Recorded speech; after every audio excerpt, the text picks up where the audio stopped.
আমরা গত ক্লাসে কোনো রেখাংশকে অন্তর্বিভক্ত করে এমন বিন্দুর স্থানাঙ্ক কিভাবে নির্ণয় করতে হয় সেটা শিখছি। কোনো রেখাংশকে অন্তর্বিভক্ত করে এমন বিন্দুর স্থানাঙ্ক, যেমন এবি একটা রেখাংশ, পি একটা বিন্দু যেটা এম এন এই অনুপাতে অন্তর্বিভক্ত করে। আমাদের এই বিন্দুর স্থানাঙ্ক দেওয়া ছিল, বি বিন্দুর স্থানাঙ্ক দেওয়া ছিল। আমরা এ এবং বি বিন্দুর স্থানাঙ্ক এবং অনুপাত এপি অনুপাত পিবি এটা ব্যবহার করে পি বিন্দুর স্থানাঙ্কটা নির্ণয় করছিলাম। এখানে পি হচ্ছে অন্তর্বিভক্তকারী বিন্দু। সেই স্থানাঙ্কটা কি ছিল আমরা একটু মনে করার চেষ্টা করি। পি বিন্দুর স্থানাঙ্ক ছিল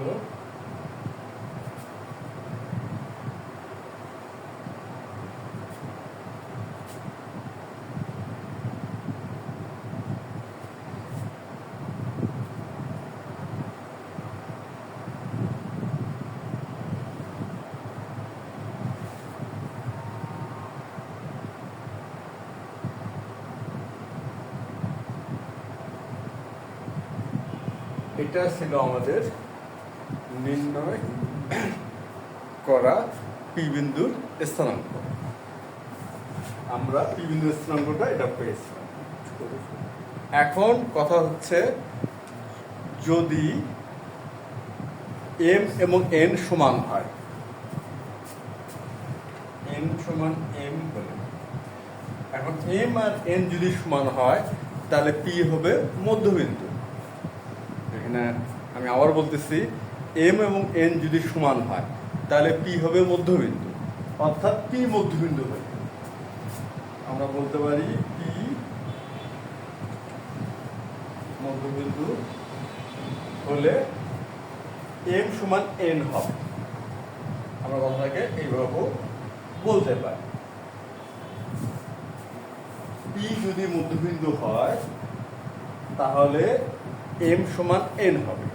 সেই ক্ষেত্রে পি বিন্দুর স্থানাঙ্কটা কি হবে?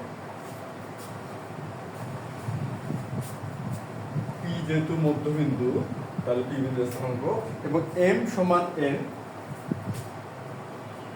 এবং আমরা যেখানে যেখানে এম আছে এন আছে সেখানে সেখানে আমরা এম লিখতে পারি,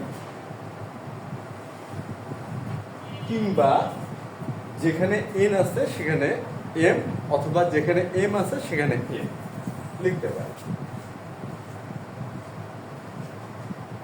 যেহেতু এম এবং এন সমান, লিখলাম। এখন আমরা কমন নিচ্ছি।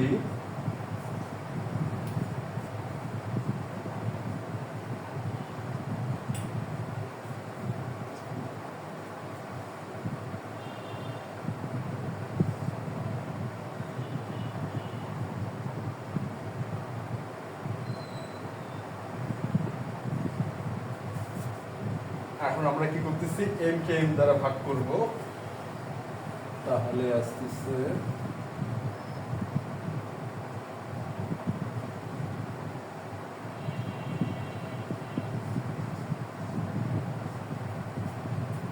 এখন তাহলে আমরা বলতে পারতেছি পি বিন্দু, পি যদি মধ্যবিন্দু হয় তাহলে তার স্থানাঙ্ক হবে পি বিন্দুর স্থানাঙ্ক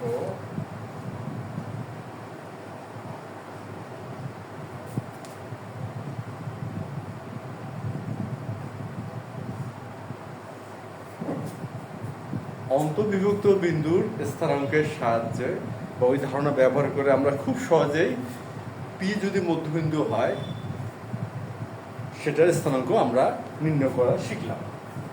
এখন আমরা এটা ব্যবহারটাও দেখি।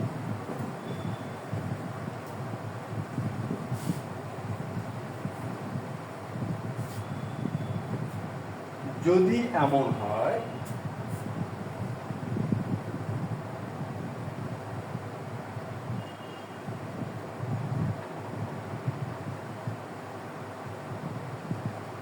এবিসিডি একটি সামান্তরিক, এবিসিডি হচ্ছে সামান্তরিক, আমরা জানি যে সামান্তরিক আসলে কি, তারপরও বলতেছি সামান্তরিক এমন একটা চতুর্ভুজ যার বিপরীত বাহু দ্বয় সমান এবং সমান্তরাল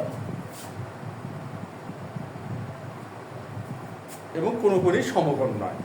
তাহলে বিপরীত বাহুগুলো সমান হবে এবং সমান্তরাল হবে, কোনগুলো সমকোণ হবে না। সামান্তরিকের আরেকটা বৈশিষ্ট্য আছে, সামান্তরিকের যে কোনো সামান্তরিকের কর্ণদ্বয় পরস্পরকে সমদ্বিখণ্ডিত করে। সামান্তরিকের কর্ণদ্বয় কি করে? পরস্পরকে সমদ্বিখণ্ডিত করে। অর্থাৎ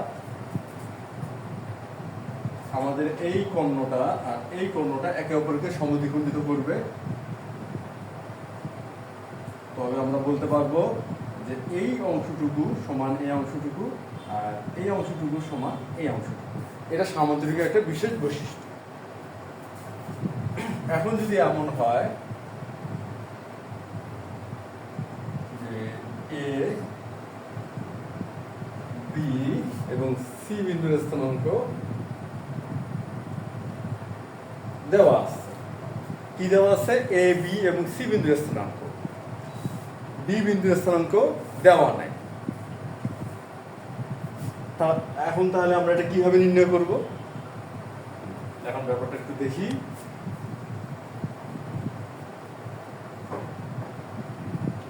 এটা শিরোনাম হতে পারে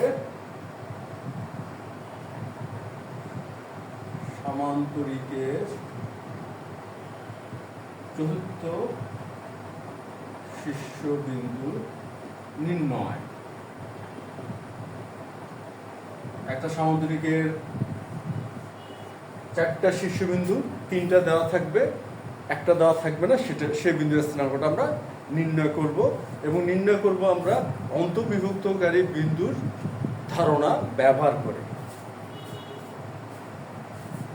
এখন ডি বিন্দুর স্থানাঙ্ক নির্ণয় করতে যে আমরা একটা কাজ করি, এসি এবং বিডি যোগ করি। এসি এবং বিডি হচ্ছে সামান্তরিকের দুটি কর্ণ। আমরা কিছুক্ষণ আগে একটা বিষয় শিখলাম বা জানলাম, সামান্তরিকের কর্ণদ্বয় পরস্পরকে সমদ্বিখণ্ডিত করে।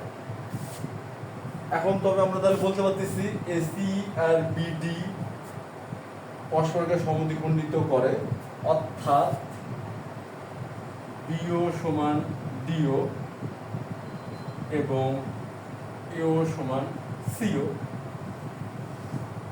সামান্তরিকের সেই বৈশিষ্ট্য অনুসারে আমরা এটা বলতে পারবো। কিছুক্ষণ আগে আমরা একটা জিনিস শিখলাম, মধ্যবিন্দুর স্থানাঙ্ক নির্ণয়। এখন কি আমরা বলতে পারবো ও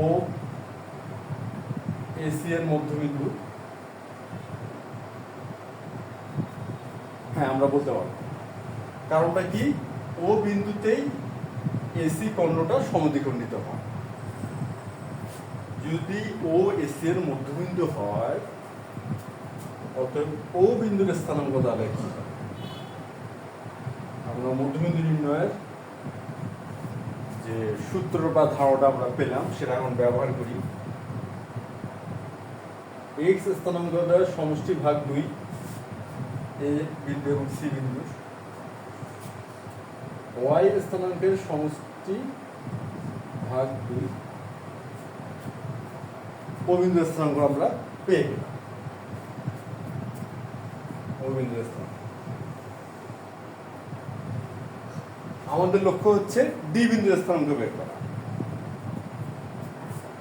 এখানে খেয়াল করলে দেখা যাচ্ছে যে বিডি রেখাংশেরও বা বিডি কর্ণেরও মধ্যবিন্দু ও বিডি এর মধ্যবিন্দু।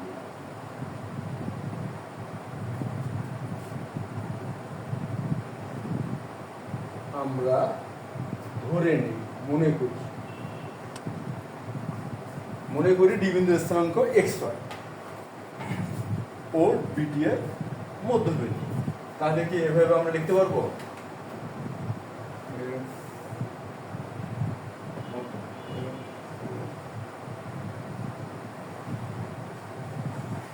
বিন্দু স্থানাঙ্ক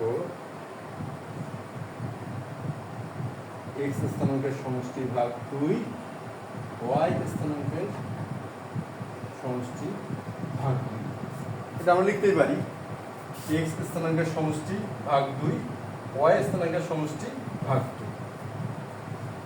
অবিন্দু স্থানাঙ্ক পেয়ে গেলাম। এখন আমরা খেয়াল করি এখানেও অবিন্দু স্থানাঙ্ক, এখানেও অবিন্দু স্থানাঙ্ক। যেহেতু বিন্দু দ্বয় একই তাহলে তাদের স্থানাঙ্কের মানও একই হবে। এখন তাহলে আমরা কি বলতে পারবো? এখন আমরা তাহলে বলতে পারতেছি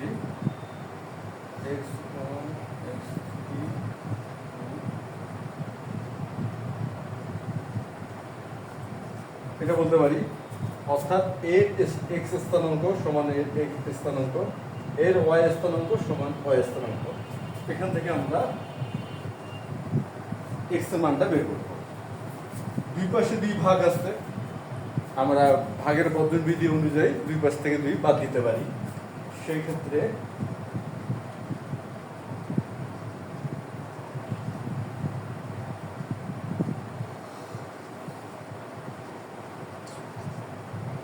অতএব x সমান সমান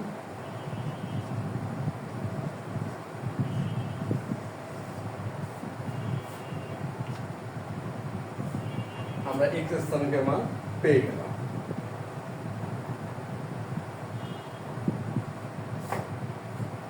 এখন হচ্ছে y স্থানাঙ্কের মান।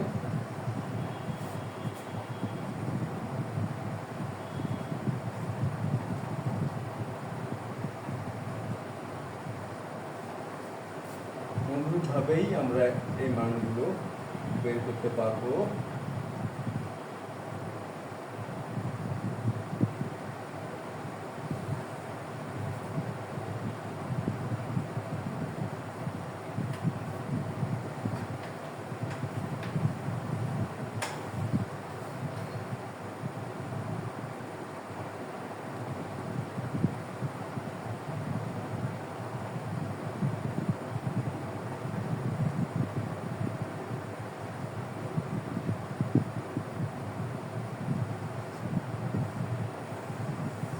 আমার এক্স স্থানাঙ্ক এবং ওয়াই স্থানাঙ্কের মান দুটোই পেয়ে গেলাম।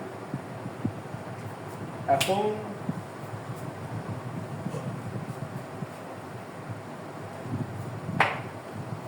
অতএব ডি বিন্দুর স্থানাঙ্ক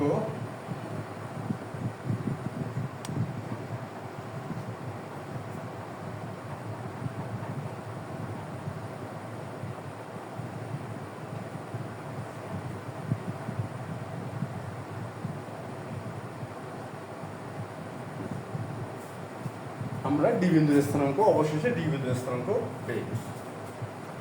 এখন একটা বিষয় আমরা খেয়াল করি,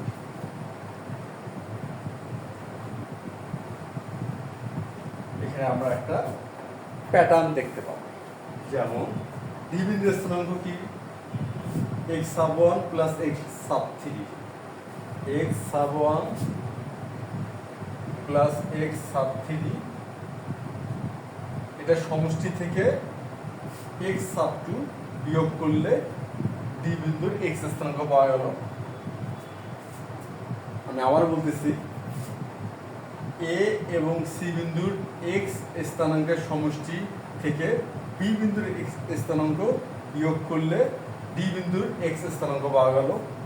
অনুরূপভাবে আমরা খেয়াল করি একই ঘটনা, a এবং c এর y স্থানাঙ্কের সমষ্টি থেকে b বিন্দুর y স্থানাঙ্ক বিয়োগ করলে ডি বিন্দুর y স্থানাঙ্ক পাওয়া গেল। এখন তাহলে ব্যাপারটা কি দাঁড়াইলো হচ্ছে